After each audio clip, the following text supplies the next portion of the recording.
Hello friends, Anika classes में आप सभी का स्वागत है। फ्रेंड्स, हमारी जो नई सीरीज़ है, जो हम DSSB के जो PYQ को कर रहे हैं फ्रेंड्स, ये हमने यहाँ तक किए थे कि किस कविता को शोकगीत के अंतर्गत माना जाता है। ये क्वेश्चन हमने कर लिया था। जो सरोज समर्ति है निराला की, इसको क्या है, शोकगीत माना गया है। नेक्स्ट क्वेश्चन है, मिलन का नाम मत लो, मैं विरह में चीर हूँ, बीन भी हूँ मैं तुम्हारी रागनी भी, दूर हूँ तुमसे अखंड सुहागनी भी। निम्न पंक्तियाँ किसकी हैं? ये पंक्तियाँ किसकी हैं? ये महादेवी वर्मा की हैं। जयद्रथ वध किस वर्ष में प्रकाशित हुआ था? जो जयद्रथ वध रचना है, ये किसकी है? मैथिली सेनगुप्त की रचना है और 1910 में इसका प्रकाशित किया था। नेक्स्ट क्वेश्चन है, संशय की एक रात के रचनाकार कौन है? तो जो संशय की एक रात है, ये किसकी है? नरेश मेहता की है। निम्न में से किस कवि को वाणी का डिक्टेटर कहा जाता है? तो कबीर को वाणी का डिक्टेटर कहा जाता है। किसने कहा था कबीर को वाणी का डिक्टेटर? हजारी प्रसाद द्विवेदी जी ने कहा था। नेक्स्ट क्वेश्चन है, भूख है तो सब्र कर, रोटी नहीं तो क्या हुआ, आजकल दिल्ली में जेर ए बहस ये मत दुआ। ये पंक्तियाँ किस कवि की हैं? तो ये दुष्यंत कुमार की पंक्तियाँ हैं। नेक्स्ट है, साखी किसकी रचना है? साखी कबीर की रचना है। फ्रेंड्स देखो, हमने यहाँ तक क्वेश्चन की, मैं यहीं तक कराना चाहती थी पिछली वीडियो में, फिर आगे यहाँ से स्टार्ट करती, क्योंकि यहाँ पे अब जो हमारा जो पोर्शन स्टार्ट होगा वो हमारा हिंदी ग्रामर वाला पोर्शन स्टार्ट हो जाएगा। हमने देखा कि हमारा जो यहाँ तक का जो साहित्य पूछा गया किस तरह का है, ज़्यादा टफ भी नहीं है, ज़्यादा इजी भी नहीं है कि आप फटाफट करो, क्योंकि इसमें जो क्वेश्चन पूछे गए हैं वो बहुत ही अच्छे लेवल के हैं। ये नहीं कि बहुत ही ज़्यादा टफ क्वेश्चन पूछे गए, नहीं, ये जो क्वेश्चन पेपर ये बहुत ही अच्छा है। जिसने पढ़ रखा वो इस क्वेश्चन पेपर को आराम से कर सकेगा। अब फ्रेंड्स, मैं आपको दिखा रही हूँ कि जो व्याकरण पूछी गई है उसमें कितने क्वेश्चन पूछे गए हैं और किस तरह से व्याकरण पूछी गई है। हमें किस तरह से जो व्याकरण है अपनी करनी है, बिल्कुल अच्छे ढंग से करनी है। निम्न विकल्प में से कौन सा विकल्प नीचे दिए गए शब्दों का सही समानार्थी शब्द नहीं है? यहाँ पे देखो, समानार्थी शब्द नहीं पूछा गया है। तो सोना, सोने का जो समानार्थी नहीं है कौन कौन सा? हेम, सुवर्ण, कुंदन, द्वीप। द्वीप जो है वो सोने का नहीं है। बाकी जो तीनों क्या है, सोने के समानार्थी शब्द हैं। नेक्स्ट क्वेश्चन है, देखो ऐसा ही क्वेश्चन हमने जो फर्स्ट पेपर का जो फर्स्ट पार्ट में हिंदी थी 20 नंबर की, उसमें एक क्वेश्चन ऐसा उसमें भी पूछा गया और यहाँ पर भी पूछा गया है। उस विकल्प को चुनिए जो दिए गए शब्द युग्म का सही अर्थ वाला विकल्प है। देखो, अभिग और अभिग, अभिग क्या होता है? जानकार, और अभिग क्या होता है? मूर्ख। निम्न विकल्प में से उस विकल्प का चयन कीजिए जो दिए गए वाक्य के अनुसार विशेषण के भेद। देखो, यहाँ पर जो क्वेश्चन है विशेषण से पूछा गया है और कैसे पूछा गया है ये भी देखो। वेद का सही है, यह बहुत बीमार है, इसे थोड़ा पानी देना चाहिए। यहाँ पर थोड़ा पानी ब्रैकेट के अंदर कर दिया है। अब जो ये थोड़ा पानी है, हमें ये बताना कि जो ये थोड़ा पानी है ये कौन सा विशेषण है? गुणवाचक, परिमाणवाचक, सार्वनामिक, संख्या। तो थोड़ा पानी है तो ये क्या है? परिमाणवाचक विशेषण है। नेक्स्ट क्वेश्चन है, उस विकल्प का चयन कीजिए जो दिए गए शब्द के अनेकार्थी, जो हमने पहला क्वेश्चन पढ़ा था वो समानार्थी था, अब अनेकार्थी रूप वाला विकल्प नहीं है। पृष्ठ, पीठ, पीछे का भाग, किताब, पेज। जो पृष्ठ है वो किताब नहीं, बाकी तीनों जो ही क्या है, पृष्ठ के ही भाग हैं। निम्न में से उस विकल्प का चयन कीजिए जो मध्यम पुरुषवाचक संज्ञा का सही विकल्प है। यहाँ पर मध्यम पुरुषवाचक संज्ञा बतानी है कौन सी है। उसने देखो ब्रैकेट में दी हुई हैं, जो ये ब्रैकेट में दी हुई हैं ये सारी क्या हमारी संज्ञा है, उत्तम, मध्यम, पुरुषवाचक। ये सारी अपना, उसने अपना काम किया, मैं अपना काम कर रहा हूँ, तुम अपना काम करो, वह अपना काम कर रहा है। तो जो मध्यम में है कौन सा आता है? मध्यम में तू और तुम, ये किस में आते हैं? मध्यम में आते हैं। तो तुम अपना काम करो, ये क्या है? मध्यमवाचक संज्ञा है। नेक्स्ट क्वेश्चन है, अब जो क्वेश्चन है वो समास से दिया गया है। दीनों का नाथ, जो दीनों का नाथ है इसका विग्रह करना है।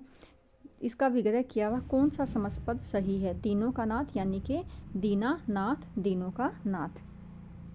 क्या हो जाएगा? तत्पुरुष समास हो जाएगा। निम्न विकल्पों में से कौन सा विकल्प का सही विलोम शब्द है? अब विलोम पूछा गया। यश का जो विलोम है क्या है? अपयश है। देखो इतना टफ भी नहीं पूछी गई है ग्रामर कि बहुत ही ज़्यादा हाई लेवल की जो पीजीटी में होती है उस लेवल की पूछी गई नहीं। सिर्फ जो हमारा पढ़ने का तरीका है, जो हमें पढ़ना है, बिल्कुल एक एक चीज़ हमें क्या है बिल्कुल क्लियरिटी से पढ़नी है, बिल्कुल ऐसे पढ़ने कि जो हम उसको आज पढ़ें, अच्छे से रिवाइज करें। अगर हम ऐसे करेंगे तो जो आज सारी चीज़ें हमें क्या होंगी? ईजी लगेंगी। पागलपन में कौन सा प्रत्यय है? अब हमें देखो पागलपन में कौन सा प्रत्यय बताना। प्रत्यय क्या होता है? जो पीछे लगते हैं वो प्रत्यय होते हैं, जो आगे लगते हैं वो उपसर्ग होते हैं। तो पन जो है, पागल क्या हमारा मूल शब्द हो जाएगा और इसके पीछे जो लगेगा वो क्या हो जाएगा? प्रत्यय, यानी कि पन जो है वो प्रत्यय है। नेक्स्ट क्वेश्चन है, निम्न में से उस विकल्प का चयन कीजिए जो दिए गए वाक्य के अनुसार सही क्रिया पदबंध का विकल्प है। क्रिया पदबंध। देखो आज सुबह रवि बहुत देर तक सो रहा था। तो अब देखो इसमें ऑप्शन कैसे दिए हुए? बहुत देर तक सो रहा था, बहुत देर तक सो रहा था या आज सुबह। अब जहाँ पर क्रिया पदबंध है, बहुत देर तक सो क्या हमारी एक क्रिया है। सोना, जागना, उठना, खाना पीना क्या है? ये हमारी सारी क्रिया है। और जहाँ पर आकर जो हमारा सेंटेंस एक दूसरे को आपस में क्या है जोड़ता है, तो वहाँ पर क्या होती है? क्रिया पदबंध होती है। तो सोना सो से स्टार्ट है, तो सो रहा था क्या है? हमारी क्रिया पदबंध है। नेक्स्ट क्वेश्चन है, निम्न में से उस विकल्प का चयन कीजिए जो भाववाचक संज्ञा का सही विकल्प नहीं है। सही विकल्प नहीं है वह बताना हमें। अब देखो भाववाचक संज्ञा, ठगी, इंसानियत, निपुणता, पुरुष। पुरुष एक जाति को प्रेजेंट कर रही है, तो ये भाव नहीं है, बाकी तीनों क्या है? भाव है। तो ऑप्शन हो जाएगा हमारा 4। नेक्स्ट क्वेश्चन है, निम्न में से उस विकल्प का चयन कीजिए जो परा उपसर्ग से बना सही शब्द है। परा उपसर्ग। अब देखो उपसर्ग कहाँ लगता है? हमेशा मूल शब्द के जो है आगे लगता है। तो कौन सा शब्द सही है? परी। देखो इसमें तो परी होगा, ये भी नहीं होगा। प्रकाश नहीं, पर यास नहीं, हमें परा है तो पराभूत। तो हमारा जो ऑप्शन हो जाएगा पराभूत सही हो जाएगा। निम्न विकल्पों में से उस विकल्प का चयन कीजिए जो दिए गए समस्त पद के सही कर्मधान समास का विकल्प है। कर्मधान यानी कि कर्मधारी है। सज्जन, सत है जो जन, सभी को पता है जो किस में आता है? हमारे कर्मधारय समास में आता है सज्जन। निम्न विकल्पों में से उस विकल्प का चयन, देखो शब्द युगम वाला अभी इसी सेट में ये हमारा तीसरा क्वेश्चन है। शब्द युगम वाला तीसरा क्वेश्चन है। तो शुचि और सची, शुचि किसको बोलते हैं? पवित्र को। और सची कौन है? इंद्राणी है। तो इसका आंसर 1 हो जाएगा।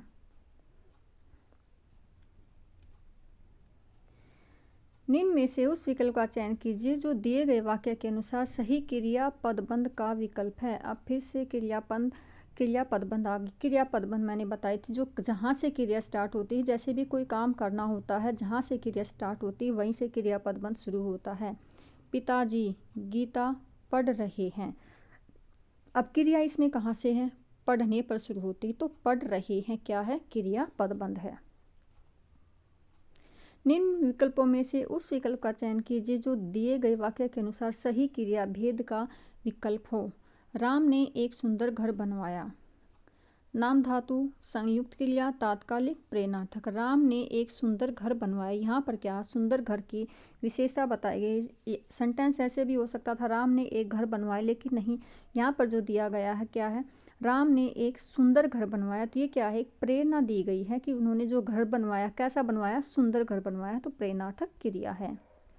निम्न विकल्प में से उस विकल्प का चयन करें जो प्रत्यय से बने शब्द का सही विकल्प नहीं है।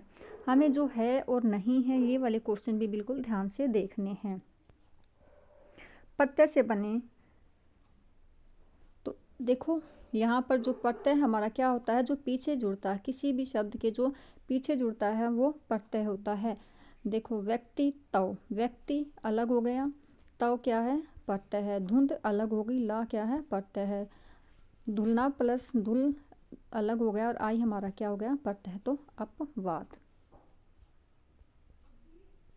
नेक्स्ट क्वेश्चन है, निम्न में से उस विकल्प का चयन कीजिए जो दिए गए समस्त पद के संप्रदान तत्पुरुष, देखो संप्रदान तत्पुरुष पूछा गया है। अब इसमें जो समास वाला है, अब हमारा ये तीसरा क्वेश्चन है समास वाला इसी सेट में। राह खर्च, तो राह के लिए खर्च, यहाँ पर देखो सिर्फ तत्पुरुष न देकर संप्रदान तत्पुरुष भी दिया हुआ, तो राह के लिए खर्च हमारा ऑप्शन हो जाएगा। नेक्स्ट क्वेश्चन है, निम्न वाक्य में कोष्ठक में दिए गए पदों का परिचय बताना है। देखो अरे वाह, कोष्ठक में क्या दिया हुआ, अरे वाह तुम भी खाना बना सकती हो, यानी कि किसी ऐसे व्यक्ति को बताया गया है कि कोई खाना बना रहा है पहली बार, उसे देखकर कोई भी ऐसे भी जैसे कोई काम आप पहली बार कर रहे हो, उसको देखकर ऐसे लगता है अरे वाह तुम भी ये काम कर सकते हो, तो ये क्या है, हर्षबोधक है, यानी कि उसको देखकर एक तरफ से खुशी ही हुई कि अच्छा ये काम कर सकता है, तो अरे वाह तुम भी ये खाना बना सकते हो, तो क्या हो जाएगा, हर्षबोधक अव्यय। निम्न विकल्पों में से उस विकल्प का चयन कीजिए जो द्रव्यवाचक संज्ञा का सही विकल्प है। द्रव्यवाचक, दरबार, हिमालय, पीतल, मिठास, तो जो पीतल है वो क्या है, द्रव्यवाचक संज्ञा है।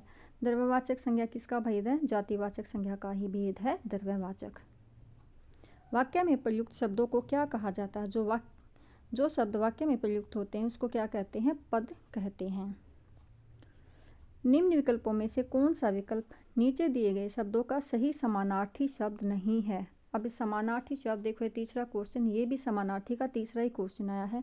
मिथ्या, असत्य, यथार्थ, मर्ष्या और शोणित, तो जो मिथ्या का जो समानार्थी नहीं है वो शोणित जो है मिथ्या का नहीं, बाकी तीनों जो है मिथ्या के समानार्थी शब्द हैं। नेक्स्ट क्वेश्चन है, निम्न वाक्यों में से कोष्ठक में दिए गए शब्द का उपवाक्य का नाम बताना है।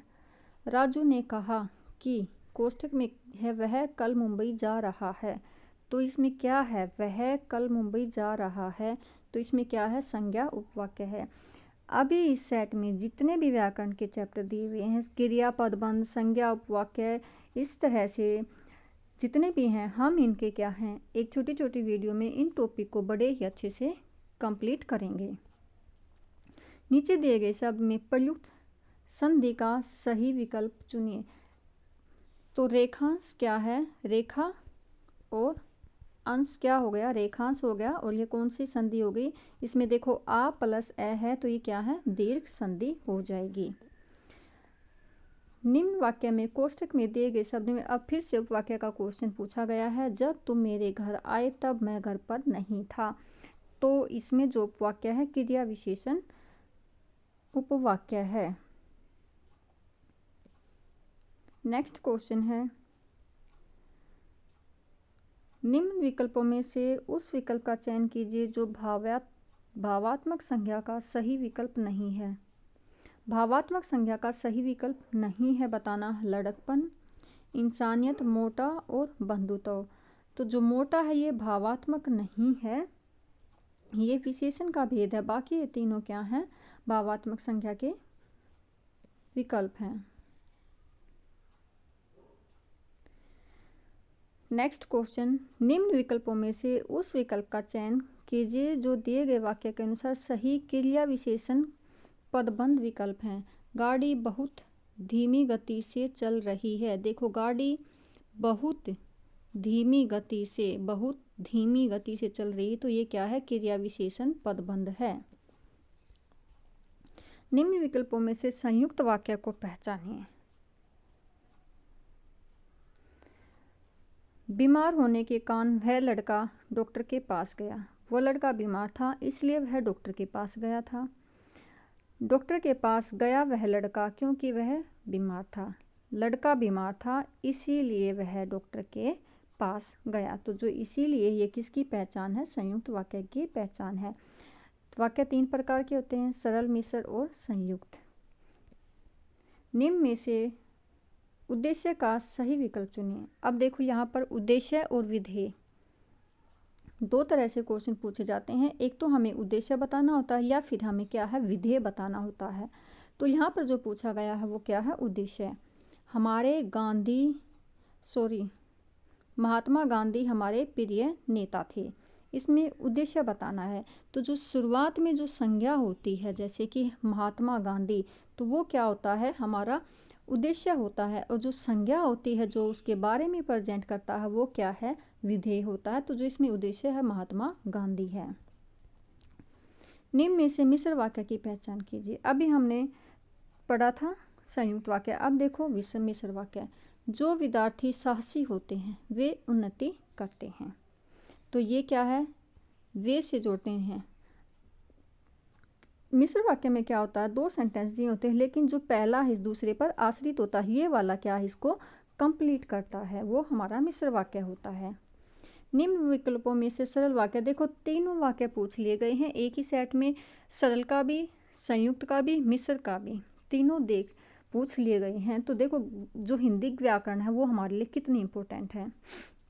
मुझे देखकर वह खिसक गया, बिल्कुल सरल वाक्य है ये। निम्न में से वाक्य में उद्देश्य का सही विकल्प चुनिए।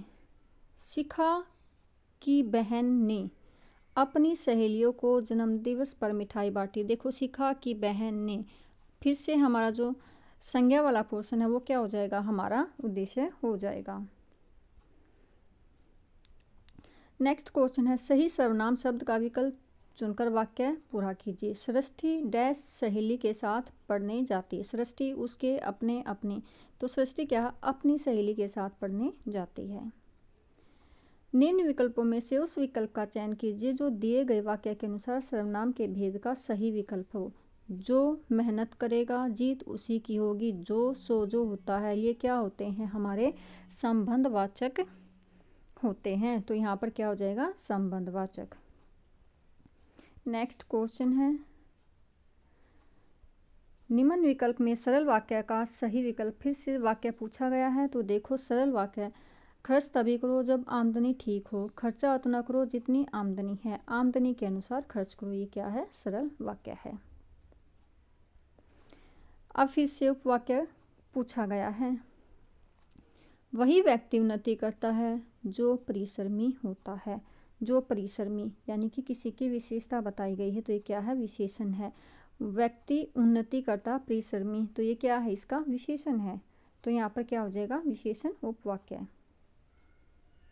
अगर आपको क्वेश्चन समझ ना आए, अगर क्वेश्चन कई बार क्या होता है, जो इजी क्वेश्चन होते हैं हमें निकालने में भी दिक्कत होती है, तो हम उसको ऑप्शन के अकॉर्डिंग, देखो यहाँ पे परिश्रमी दिया हुआ है, तो संज्ञा उपवाक्य, क्रिया उपवाक्य, विशेषण, काल सूचक, तो हम इससे भी क्या अपना आंसर निकाल सकते हैं।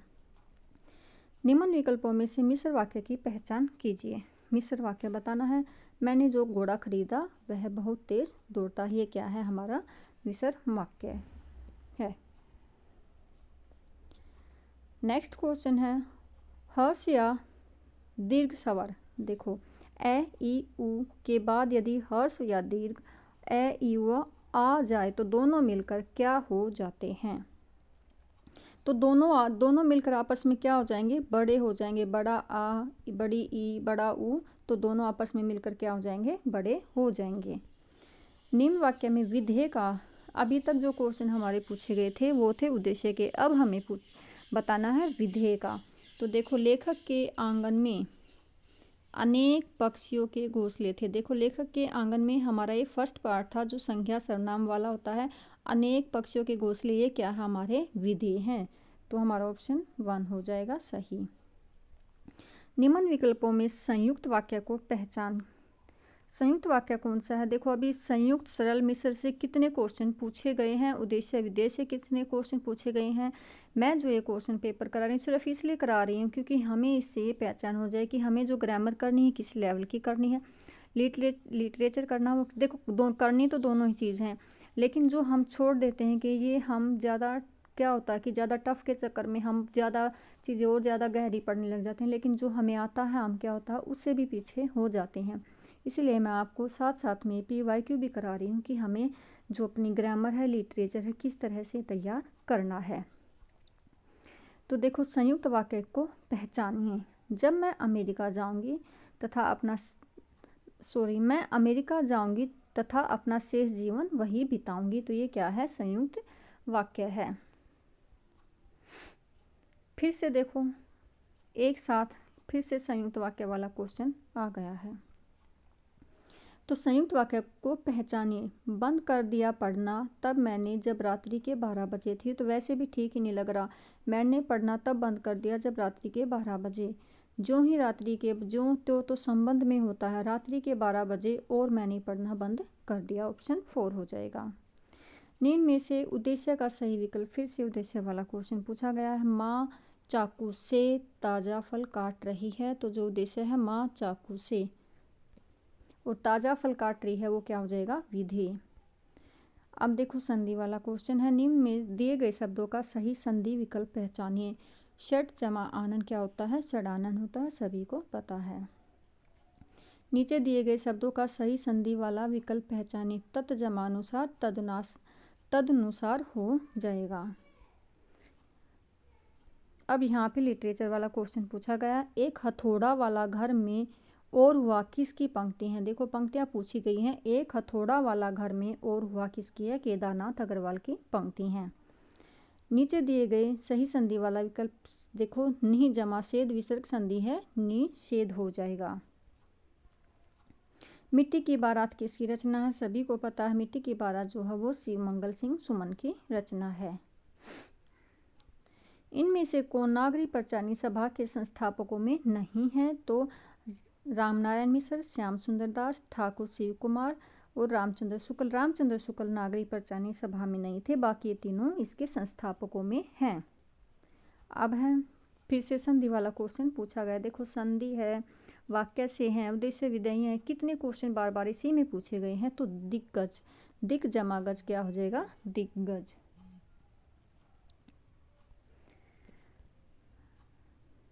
नेक्स्ट क्वेश्चन है, हिंदी साहित्य के प्रथम इतिहासकार कौन हैं। तो गारसादा तासी हैं। यही क्वेश्चन जो अभी एस्टेट टीजीटी का एग्जाम हुआ था उसमें सेम ऐसे ही पूछा गया था। हिंदी साहित्य का प्रथम इतिहासकार कौन है। नेक्स्ट क्वेश्चन है, नीचे दिए गए शब्दों का सही संधि विकल्प। संधि से देखो कितने क्वेश्चन बने हैं। परमेश्वर, परम जमा ईश्वर क्या हो जाएगा, परमेश्वर।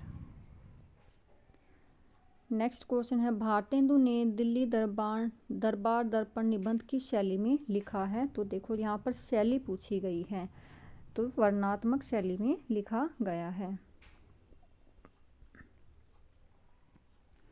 नीचे दिए गए शब्द का सही संधि विच्छेदक। फिर से देखो संधि वाला क्वेश्चन पूछा गया है। कैसे, या तो विच्छेद वाला पूछा गया है या फिर जो विच्छेद करके दिया हुआ है हमें वो सही बताना है। संविधान, तो देखो संविधान में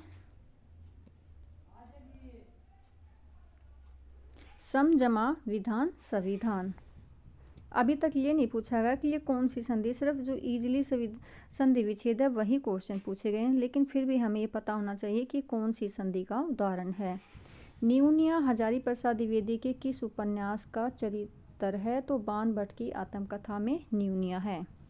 हिंदी वर्णमाला में अंग और अंग क्या है। तो ये दोनों क्या है, अयोगवाह स्वर हैं। नीचे दिए गए शब्द का सही संधि विच्छेद वाला विकल्प पहचानिए। मात्रादेश, मात्र जमा आदेश। तो मात्रादेश, मात्र जमा आदेश।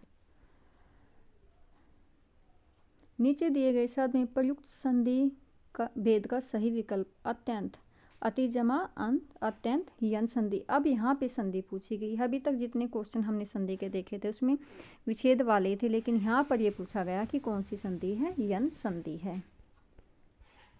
नेक्स्ट क्वेश्चन देखिए, निम्न में से भाषा विज्ञान की पद्धति कौन सी है। तो भाषा विज्ञान की पद्धति कौन सी है, वर्णनात्मक है, साहित्यिक और ऐतिहासिक। ये क्या है, भाषा विज्ञान की पद्धति है।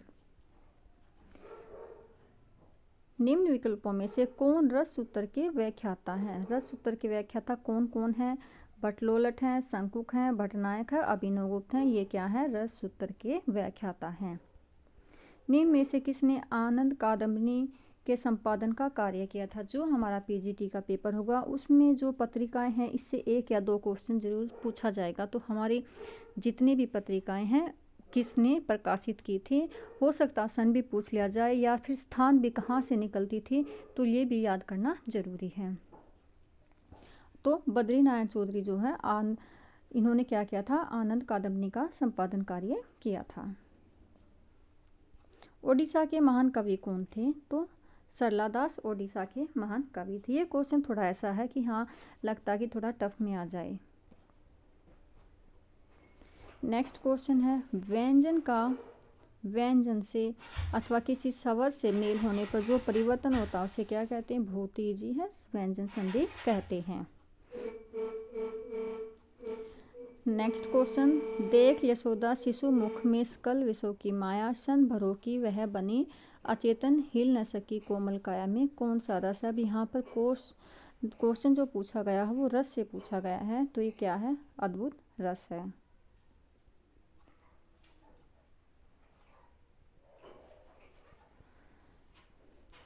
साप्ताहिक अखबार उद्दंत मार्तंड हर हफ्ते किस दिन पाठकों तक पहुंचता था? देखो सभी को पता है, उद्दंत मार्तंड 30 मई को इसका प्रकाशन वर्ष था।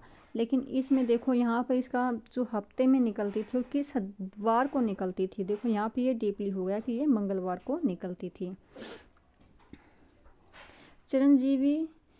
चिरंजीवो जोरी जुरे क्यों न स्नेह गंभीर को घटिए वर्ष भानुजा के वे हलदर के वीर में कौन सी शब्द शक्ति है? तो शाब्दी व्यंजना है इसमें। सागर सा गंभीर हृदय हो, गिरि सा ऊंचा हो, जिसका मन में कौन सा अलंकार है? तो उपमा अलंकार। अब देखो यहाँ पर रस, अलंकार और शब्द शक्ति से क्वेश्चन आए हुए हैं। आधुनिक छपाई या तकनीक का आविष्कार किसे माना गया है? तो ये क्वेश्चन भी थोड़ा देखो टफ में ही है, जॉन गुटेनबर्ग को माना गया है। जरूरी नहीं है कि क्वेश्चन जो जितना भी पेपर होगा वो सारा ही इजी ही लेवल का होगा, नहीं, थोड़ा टफ में होगा, थोड़ा इजी में, थोड़ा मॉडरेट लेवल में, तीनों पार्ट में जो हमारा क्वेश्चन पेपर होगा। हमें जो हमारा पेपर है बिल्कुल क्या होगा, समझ के बेस पर करना कि हमें अगर कुछ थोड़ा बहुत पढ़ा हुआ, थोड़ा बहुत याद है तो हम ऑप्शन को जो है एलिमिनेट करके भी कर सकते हैं। कृष्ण गीतावली कृति के रचयिता कौन है? तो तुलसीदास कृष्ण गीतावली के रचयिता हैं।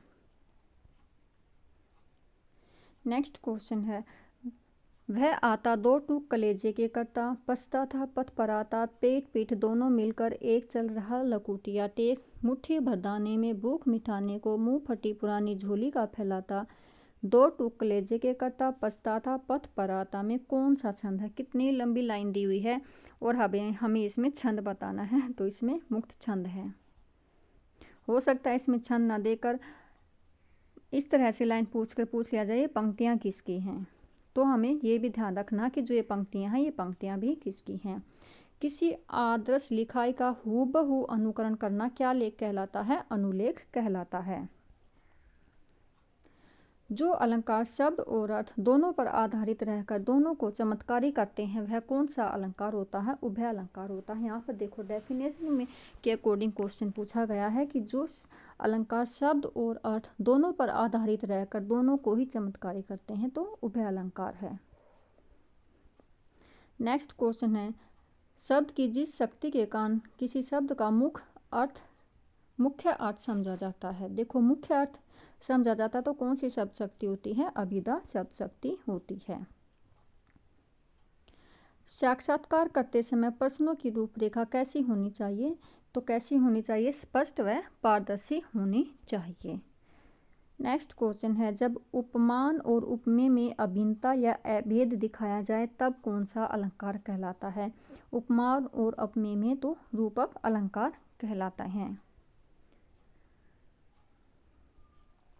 खोजते हैं सावरे को हर गली गांव में, आ मिलो अब श्याम पारे प्यारे आमली की छाँव में, आपकी मनमोहिनी छवि बांसुरी की तान जो गोप गवालों के शरीर में बसी जो जानवों में कौन सा छंद है? तो इसमें गीतिका छंद है। मधुकन किसका काव्य संग्रह है? मधुकन जो है भगवती चरण वर्मा का काव्य संग्रह है। रही खरकती हाय शूलसी पीड़ा उर्मे दशरथ के, गलानी त्रास वेदना विमंडित शाप कथा के वे कह न सके में कौन सा रस निहित है? करुण रस है। देखो कम से कम 2 या 3 क्वेश्चन रस से अलंकार से पूछे गए हैं। कर कानन कुंडन मोर पंखा उर्पे बनमाला विरासती में कौन सा अलंकार है? तो इसमें अनुप्रास अलंकार है। कर कानन कुंडल 3 बार क्या है कह कह की आवृत्ति हुई है। उपभोक्ताओं के मन में आकर्षण पैदा कर अपनी पैठ पठाने के लिए कौन सा विज्ञापन होता है? तो अनुनय विज्ञापन होता है। अग्निपथ के पार चंदन चांदनी का देश किसकी पंक्ति है? महादेवी वर्मा की है। देखो अग्निपथ के पार चंदन चांदनी का देश बहुत कम पड़ी होगी, इसलिए देखो किसकी पंक्ति है? महादेवी वर्मा की है। भारतीय प्रेस परिषद की स्थापना कब हुई थी? 4 जुलाई 1986 ईस्वी को हुई थी। नेक्स्ट क्वेश्चन है, सच की तह तक जाकर उसे तह पर लाने का उजागर करने को हम क्या कहते हैं? खोजी पत्रकारिता कहते हैं। राइटिंग एंड डिफरेंस पुस्तक किस आलोचक की है? तो जो देरिदा की है। नेक्स्ट क्वेश्चन है, इनमें से क्या विज्ञापन लेखन का मुख्य कार्य नहीं है? तो किसी उत्पाद के नकारात्मक बातों को सबके सामने लाना विज्ञापन कार्य का मुख्य कार्य नहीं है। जो हमारा पीजीटी में जनसंचार और विज्ञापन वाला चैप्टर है, ये भी बहुत ही इम्पोर्टेंट है, क्योंकि इसमें लेखन, वर्तनी, कई 5 या 7 क्वेश्चन तो करीबन पूछे ही जाते हैं पीजीटी में। अंधायुग नाटक नाट्य विधा किस नाट्य विधा के अंतर्गत आती है? तो गीति नाट्य विधा के अंतर्गत आती है। प्रथम तार सप्तक का संपादन कार्य किसने किया था? आज्ञे ने किया था। और जो 4 तार सप्तक हैं, ये भी इम्पोर्टेंट है कि कौन सा कवि किस सप्तक में शामिल है। क्वेश्चन ऐसे भी पूछ सकते हैं कि कौन सा कवि किस सप्तक में शामिल है। निम्न में से कौन प्रथम तार सप्तक का कवि नहीं है? वही पूछ लिया गया। शमशेर बहादुर सिंह जो है वो प्रथम तार सप्तक के नहीं है। प्रभाकर माछवे, गिरिजा कुमार माथुर, मुक्तिबोध, ये तीनों क्या हैं? प्रथम तार सप्तक के कवि हैं। निम्न में से कौन सा करुण रस का विरोधी है? करुण रस का विरोधी रस कौन सा होगा? हास्य रस होगा। अन है मेरी शब्द किस कवि की कृति है? एकांत श्रीवास्तव की कृति है अन है मेरे शब्द। नेक्स्ट क्वेश्चन है, मैं कल्पना के सत्य को सबसे बड़ा सत्य मानता हूँ किसका कथन है? सुमित्रा नंदन पंत का कथन है। अब विज्ञापन से फिर से क्वेश्चन आया हुआ, वित्तीय विज्ञापन किसे कहा जाता है? वित्तीय मतलब कि वित्तीय क्या होती है? जो धन संबंधी होता है, जिनका संबंध मुख्य रूप से आर्थिक गतिविधियों से होता है, वो क्या है? वित्तीय विज्ञापन होता है। नेक्स्ट क्वेश्चन है, निम्न में से कौन सी आलोचना कृति विजय देवनारायण शाही की है? तो जैसी आलोचनात्मक कृति किसकी है? विजय देवनारायण शाही की है। हर साल हिंदी पत्रकारिता दिवस कब मनाया जाता है? 30 मई को मनाया जाता है। अब इसी से रिलेटेड क्वेश्चन आया था, जो उद्यत मार्तंड पत्रिका है उसी के रिलेटेड कब निकलती थी? मंगलवार को निकलती थी। फीचर लेखन की भाषा कैसी होनी चाहिए? सरल, सुबोध व आकर्षक होनी चाहिए। नेक्स्ट क्वेश्चन है, कबीर जी ने अपनी रचना में राम के जिस रूप का वर्णन किया वह कैसा है? वह निर्गुण और निराकार रूप का वर्णन किया गया है। नेक्स्ट क्वेश्चन है, काव्य शास्त्र के सिद्धांतों से ऊपर उठकर सौंदर्य का उद्घाटन करने ही आलोचक का प्रधान कार्य है। यह किसका मत है? यह नंदुलारे वाजपेयी का मत है। पुष्प की अभिलाषा किसकी कविता है? माखनलाल चतुर्वेदी की कविता है।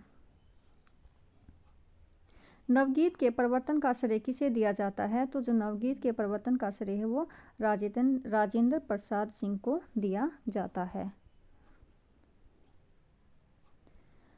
नेक्स्ट क्वेश्चन है, प्रगतिशील साहित्य की समस्या निबंध संग्रह के लेखक कौन है? तो रामविलास शर्मा जो है प्रगतिशील साहित्य की समस्या निबंध संग्रह के लेखक हैं। नेक्स्ट क्वेश्चन है, इनमें से कौन सा जनसंचार द्वारा मुद्रित माध्यम नहीं है? दूरदर्शन जो है वो जनसंचार द्वारा मुद्रित माध्यम नहीं है। पत्रिकाएं, अखबार और पुस्तकें ये तीनों हैं।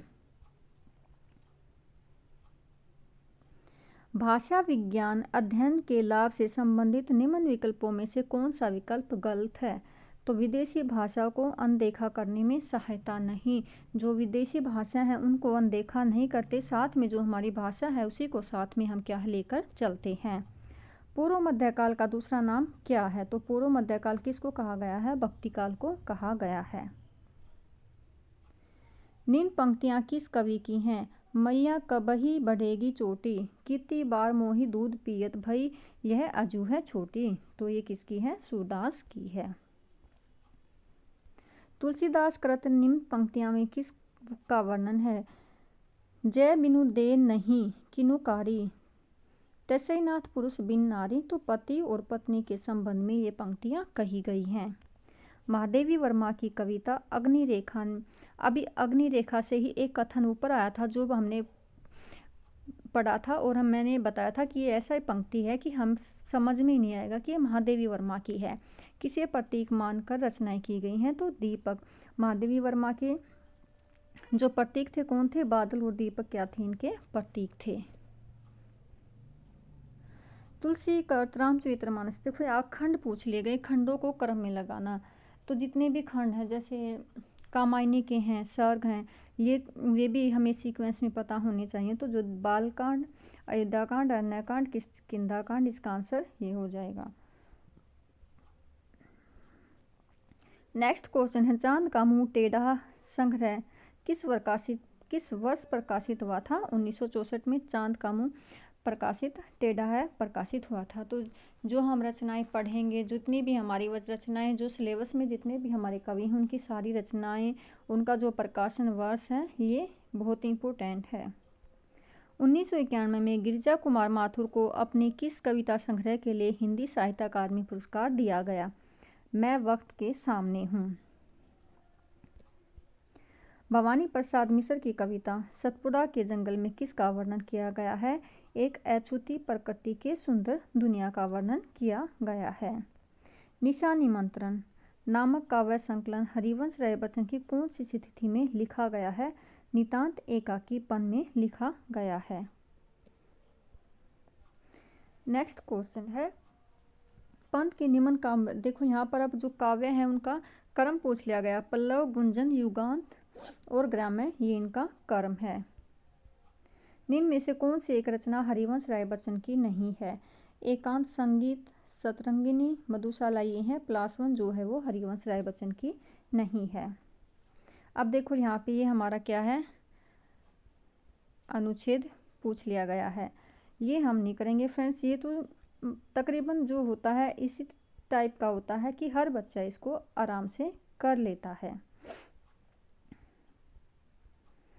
फ्रेंड्स, जो मैं क्वेश्चन पेपर आपको करा रही हूँ इसीलिए करा रही हूँ क्योंकि एक तो हमें क्या है, इससे आइडिया हो जाएगा कि हाँ जो पेपर है किस तरह से पूछा जाता है, ग्रामर जो पूछी गई है वो किस तरह की पूछी गई है, और जो हमें अपनी लिटरेचर और जो ग्रामर है उसमें से जो कैसे कैसे हमें पार्ट करके इनका, कि हम सिर्फ फोकस लिटरेचर पे रखें, नहीं, हमें जो फोकस लिटरेचर के साथ साथ क्या है, हमें ग्रामर पर भी रखना ज़रूरी है। अब है जो 10 नंबर की सबका जो अलग होता है पेपर में पूछा जाता है, ग्रामर जो हमारी व्याकरण है और लिटरेचर है जो साहित्य, उससे हटकर जो क्वेश्चन पूछे जाते हैं वे। मौखिक टिप्पणियाँ डैश का उदाहरण है? जो मौखिक टिप्पणियाँ होती हैं वो किसका उदाहरण है? यौन उत्पीड़न का उदाहरण है। डैश को दुरुपयोग, को प्रयोग या अपमान करने के रूप में परिभाषित किया जाता है। अपशब्द को दुरुपयोग या कुप्रयोग, अपमान करने के लिए परिभाषित किया गया है। घटते या बढ़ते या घटते आकार, आयतन, वजन या कुछ अन्य आयामों के अनुसार तत्वों की एक श्रृंखला को मानसिक रूप से व्यवस्थित करने की क्षमता का नाम बताइए। तो इसको कहते हैं सेरिएशन। कौन सा आकलन पाठ की योजना बनाने से पहले छात्र के पूर्व ज्ञान को निर्धारित करने में मदद करता है? तो नैदानिक। नेक्स्ट क्वेश्चन है, अंस्टर क्रिस्मर के लोगों को 4 प्रकार के वर्गीकृत किया गया, जैसे कि पाइकनिक, एथेनिक, डिस्प्लास्टिक और डैश। तो चौथा जो होगा वो कौन सा होगा? एथलेटिक होगा। ये साइको से क्वेश्चन पूछा गया, जो हमारी साइकोलॉजी होती है वहाँ से। स्कीमा के 3 प्रमुख वर्गीकरण हैं, लिंग्विस्टिक स्कीमा, कंटेंट स्कीमा और फॉर्मल स्कीमटा। किस प्रकार से के सह शिक्षण में सहायक कर्मचारी कक्षा शिक्षक छात्रों के विभिन्न विषय समूह को निर्देशित करता है? तो ये जो करता है शिक्षक छात्रों को, तो समानांतर सह शिक्षण में। नेक्स्ट क्वेश्चन है, किसकी सेवाओं का उपयोग विश्वविद्यालय प्रणाली द्वारा स्वीकृति के लिए प्रवेश परीक्षा को विकसित करने, डिजाइन करने, संचालित करने के लिए किया जाता है? तो राष्ट्रीय मूल्यांकन संगठन के लिए किया जाता है। नेक्स्ट क्वेश्चन है, लिंग शब्द पहली बार 1955 में डैश द्वारा पढ़ा गया था। जो लिंग शब्द है किसके द्वारा पढ़ा गया था? 1955 में जॉन मनी के द्वारा पढ़ा गया था। अब यहाँ पे फुल फॉर्म पूछी गई है। NIOS का पूर्ण प्रपत्र क्या है? यानी कि देखो फुल फॉर्म से भी क्वेश्चन पूछ लिया गया है। National institute of open schooling, इसकी क्या है? ये फुल फॉर्म है। तो हाँ, TGT में हमारे जो ये क्वेश्चन है 10 पूछे जाएंगे और PGT में जो ये क्वेश्चन है हमारे 20 पूछे जाएंगे। डैश के दो उपकौशल हैं, अर्थात जानकारी का पता लगाना और जानकारी को समझना। तो किसके दो उपकौशल हैं? गैदरिंग स्किल्स के दो उपकौशल हैं। डैश को चौक या टोक की विधि के रूप में जाना जाता है। चौक या टोक विधि कौन सी होती है? लेक्चर कम डेमोस्ट्रेशन मेथड होता है। UGC का पूर्ण पत्र, देखो यहाँ पे UGC की फुल फॉर्म पूछी गई है, university grant commission. Next question है, शिक्षा पर राष्ट्रीय नीति 1986 में निरंतर व्यापक मूल्यांकन और डैश चरण में 6 माही प्रणाली की शुरुआत पर जोर दिया गया। तो माध्यमिक चरण में 6 माही, तो 6 माही आ गया तो यहाँ पर क्या हो जाएगा? माध्यमिक हो जाएगा। किस आयोग ने वस्तुनिष्ठ प्रकार की परीक्षा और आंतरिक आकलन के उपयोग पर बल दिया था? तो जो मुदालियर कमीशन है उन्होंने क्या किया था? वस्तुनिष्ठ प्रकार की परीक्षा और आंतरिक आकलन के उपयोग पर बल दिया था। 15 क्वेश्चन, अच्छा फ्रेंड्स 15 क्वेश्चन पूछे जाएंगे ये। तो हमारा ये था जो PGT 2021 का 3 जुलाई का शाम की शिफ्ट का। अब जो नेक्स्ट पेपर करेंगे हम फ्रेंड्स वो 3 जुलाई का करेंगे, मॉर्निंग शिफ्ट का क्वेश्चन पेपर करेंगे। उसके भी क्वेश्चन देखेंगे कि किस टाइप से हैं। और फ्रेंड्स जो पेपर करेंगे हम वो 2 पार्ट में ही करेंगे, क्योंकि सभी को पता है जो हमारा पार्ट हो वो 200 क्वेश्चन का होता है और एक वीडियो में 200 क्वेश्चन कंप्लीट बहुत ही मुश्किल है। कर भी लेंगे तो आपसे वो वीडियो ज़्यादा लंबी हो जाएगी, फिर आपको देखने में भी क्या होगी? दिक्कत होगी। तो फ्रेंड्स हम जो अपना नेक्स्ट क्वेश्चन करेंगे वो PYQ ही करेंगे और मॉर्निंग शिफ्ट का करेंगे। ये क्वेश्चन पेपर कराने का उद्देश्य सिर्फ यही है कि एक तो आपको ये पता चल जाए क्वेश्चन किस तरह से आता है और जो अब तक आप पढ़ चुके हो उसमें से आपको कितना इस क्वेश्चन पेपर से आता है। तो अपनी रिवीजन करते रहिए फ्रेंड्स। Thank you.